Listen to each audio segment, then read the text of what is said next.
Congresswoman-elect Grijalva, her dad's not going to be able to attend the swearing in whenever it happens because he died, as you know. He was a member of Congress. She was elected to fill his seat.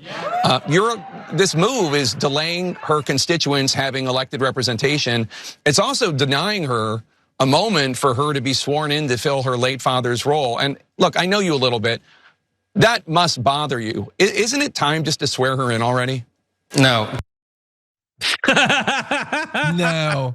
I love it. Like Jake Tapper's like, hey, I'm gonna pretend that you're a human. You know, would you like to pretend to be a human with me? No, because he's not gonna do it. He's not gonna do it. He's not a human. He's not a reasonable person. You can't talk to him. You can't convince him.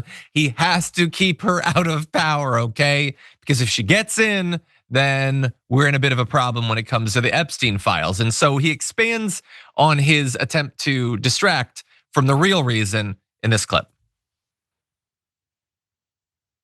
Grijalva she should be working for her constituents. I don't know what she's doing. I keep seeing their political stunt videos and they're knocking on the door and she's not there. She should be in her office.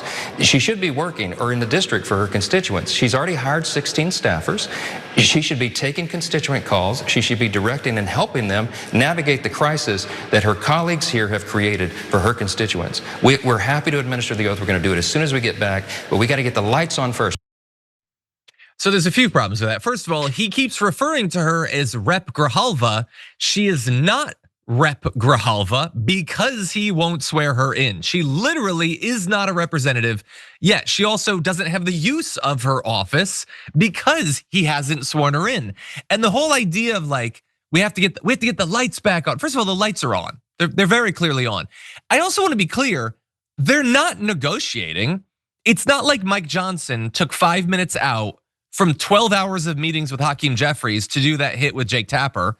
Mike Johnson is doing literally nothing to stop the shutdown. Donald Trump doesn't even remember that the government's shut down. He's off talking to Putin or whatever. So you're telling me that what? Mike Johnson doesn't have time? In what way would taking 30 minutes to swear her in change the situation with the shutdown? They're literally not doing anything to block it. And so that's an issue. But his cover story is that secretly, she doesn't even want to be sworn in. She's doing these propaganda stunt videos. She's just trying to make it all about her. And it's not just her that's doing that. The Attorney General of Arizona, he says in another video, is trying to make a national moment by threatening to sue him. The reason being that those constituents in Arizona are being denied representation in the House. I don't know if you legally can sue over that, but that's what it's about. And he says, I'm shocked that another Democrat politician from Arizona is seeking publicity right now. So she's just doing stunt videos. The AG is just seeking publicity, and it makes me sick actually. And so I want to help out Mike Johnson. You know how you can stop her from doing the stunt videos, and you know how you can stop the attention-seeking behavior from the AG of Arizona? You could swear her in, and then that'd be done. There'd be no more of that, right? So again, nothing that he's saying is honest. It's all the little smiles that he does. It's about the Epstein files. That's what it's about. It's a cover up for a notorious sex predator from this guy that supposedly is a Christian. What do you think, Brett? Listen, there's so many great moments in that. How close could Grijalva and her dad have been? If are they doing what good parents and kids do, like sharing their porn activity? If they're not doing that, like Mike Johnson does with his kid, then they couldn't have been that close. I was waiting for Johnson to be like, "What is? She can't be with her dad. Like, what is he getting more alive? He's not getting any less dead. Like." Oh, is he gonna, if we do it now, will the dead father be able to attend the swearing in? No, obviously. This is just so we don't have a vote on the Epstein files, which is amazing.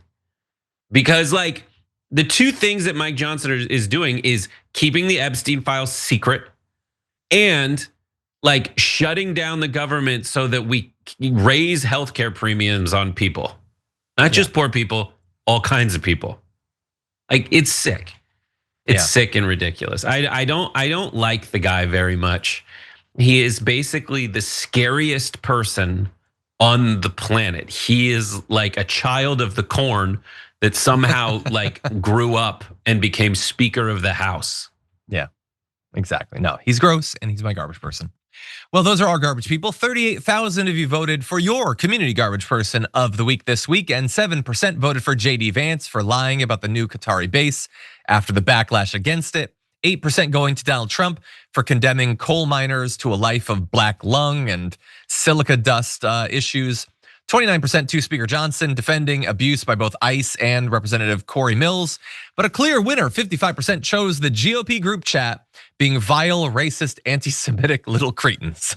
So you fit in a lot there in terms of the description, but I appreciate the votes, thank you. Let's get positive for a second with our hero of the week. 11% voted for Marjorie Greene for finally calling out. I've never seen her name in there. That's strange. Only 11% though. So Marge, you're gonna have to try a little bit harder. Maybe in addition to saying the right thing, you should do the right thing. But anyway, 16% goes to Zoran Mamdani for trashing Trump on Fox News. 30% to Antifa Frog for mocking violent Antifa claims of Nome. And 43% went to all of the media except OANN for rejecting the Pentagon's anti-free speech demands. Thank you.